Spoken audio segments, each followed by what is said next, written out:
when you work on a small project with Judith, it becomes a very big project very fast.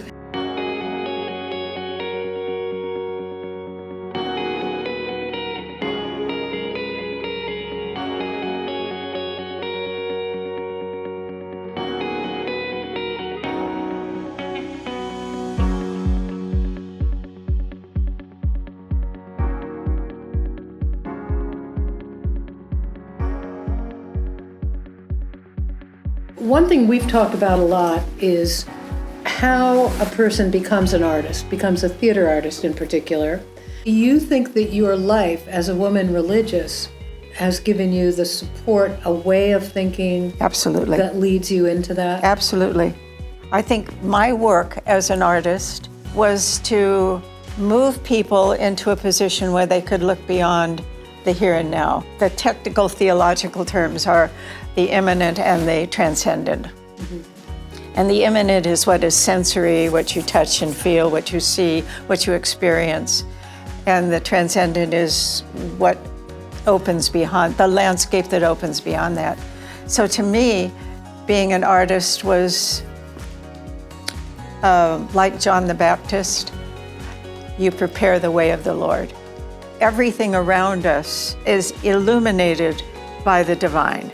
If we choose to respect the world we are living in, we are in fact communicating with the divine, knowingly or unknowingly. In that process, there is an ongoing creativity of the world towards its transcendent fullness. That's really, really theoretical, but to me, everything does have that background, does have that divine milieu.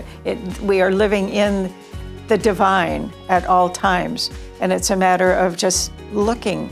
I'd love to hear from you, what you remember as how we started. How far we go back? Oh, I have to think a minute. I had been doing these little documentary interview things that Laurel Alstein started with. My job was to interview the Yee sisters. The Yee sisters. I have never had such a good time in my life. They were hilarious, and it was wonderful. And I had friends from East West Players where I was doing some writing workshop, and it was Haruo Ioka and Emily Kuroda, two Japanese women. And the Yee sisters said, no, this will never work. Japanese women, no, this is completely different. And so, but I knew how great Haruo and Emily are, so Haruo and Emily came down and played the parts of the Yee sisters, and by the time our day there was over of presenting our interviews as stage performances, the Yee sisters were taking Haruo and Emily up to the room, showing them their families. I mean, it had become, it was just like they were all now part of the same family. And that is that exact thing you talk about finding the humanity through a piece of theater, going from this one person to this other person, telling a story about somebody. Storytelling. And it just created this community within the actors and the storytellers, but then, you know, they were part of the whole deal. And so every time I would go down to the Mother House after that, somebody would come up to me and say, the Yee sister story was the best. We still remember that story. All of us who work on Hidden Heroes, it would make our day to keep doing it. So we don't ever want you to stop doing it. Okay. We all love being part of it. Yeah. Well, that would make it worthwhile if I knew that had happened for the community.